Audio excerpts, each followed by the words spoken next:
Bonjour à tous, bienvenue dans ce nouvel épisode de SOS Parole, votre coach en éloquence. Aujourd'hui, on va s'intéresser à l'anxiété suscitée par la prise de parole en public.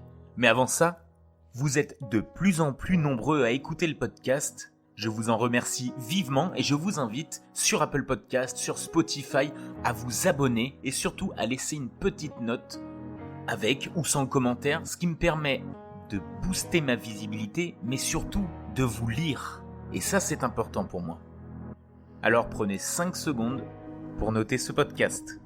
Certains d'entre vous souffrez peut-être de la peur de parler en public, ou autrement dénommée, la glossophobie.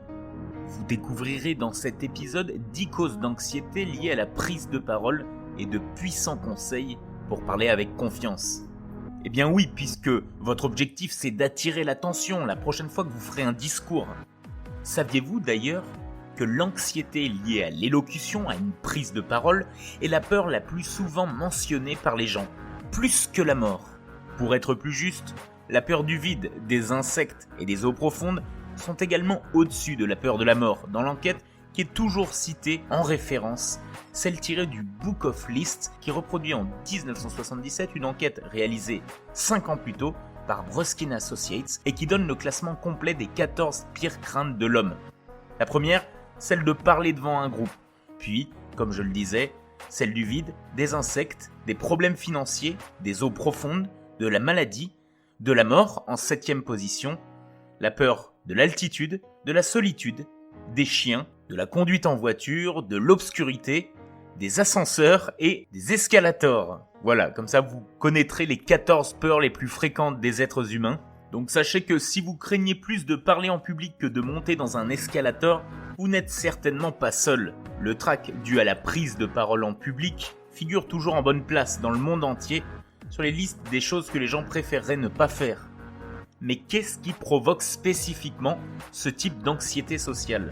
D'abord, la plus simple, c'est simplement le fait de savoir que vous allez devoir parler devant un grand groupe. En effet, c'est la raison la plus fréquemment citée pour expliquer l'anxiété liée à la performance. C'est un constat que l'on fait tous. On peut parler à de petits groupes, mais quand il s'agit d'un grand public, on est très anxieux. Alors, 2 stratégies peuvent vous aider. 1. Rappelez-vous que les personnes qui se trouvent dans un grand public sont les mêmes que celles à qui vous parlez individuellement. 2. Concentrez-vous sur le fait de leur parler et non sur la présentation. Vous serez ainsi au mieux de votre forme. 2. La peur de paraître nerveux. Vous avez peur d'avoir l'air craintif, stressé. De nombreux orateurs le craignent.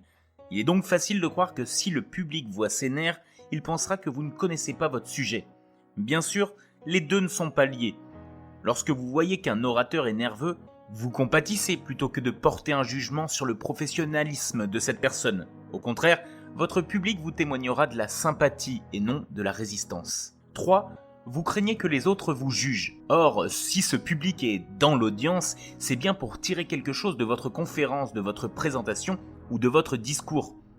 Les membres du public veulent simplement que leur temps soit bien utilisé. Ne craignez pas leur amour, mais assurez votre présentation. 4. Les échecs passés. L'anxiété liée à la prise de parole en public est souvent un comportement acquis. C'est-à-dire qu'à un moment donné dans le passé, vous avez échoué. C'est pourquoi le doute l'emporte. Mais si vous connaissez votre sujet et que vous êtes prêt cette fois-ci, il n'y a aucune raison que les choses tournent mal comme elles l'ont fait il y a longtemps. À moins que vous n'insistiez pour que cela arrive et que vous y croyez. Prévoyez plutôt de réussir. 5. Une préparation médiocre ou insuffisante. Bien sûr, si vous n'avez pas bien fait vos devoirs, il n'y a aucune raison pour que vous réussissiez. Ne blâmez personne d'autre que vous-même. Rien ne mine la confiance en soi en parlant en public, plus que le fait de ne pas être préparé. Mais, à l'inverse, rien ne vous donne autant confiance que d'être prêt. Alors c'est à vous de choisir. 6.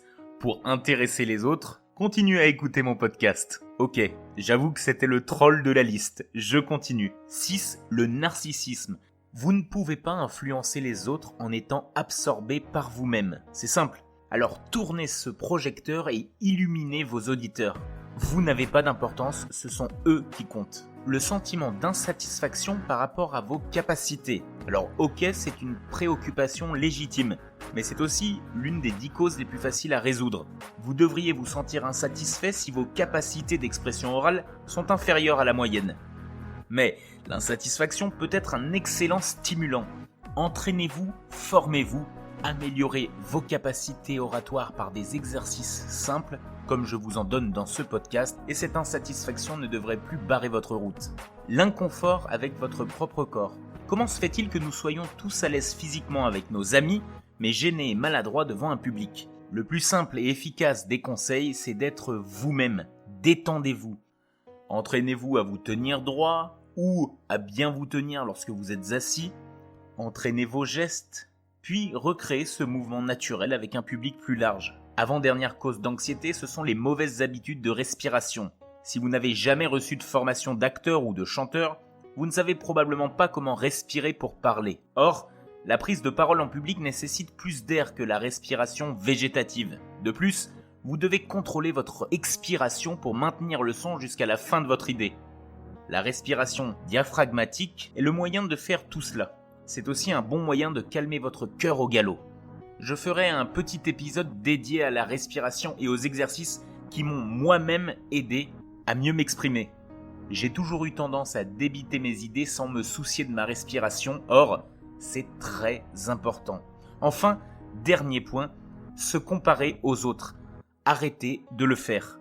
Votre travail n'est jamais d'être un excellent orateur. C'est d'être intéressant lorsque vous discutez de votre sujet ou de votre passion. C'est tout. Et la vraie bonne nouvelle, c'est que personne dans l'univers entier ne pourra le faire aussi bien que vous, parce que vous êtes la seule personne qui doit nous en parler.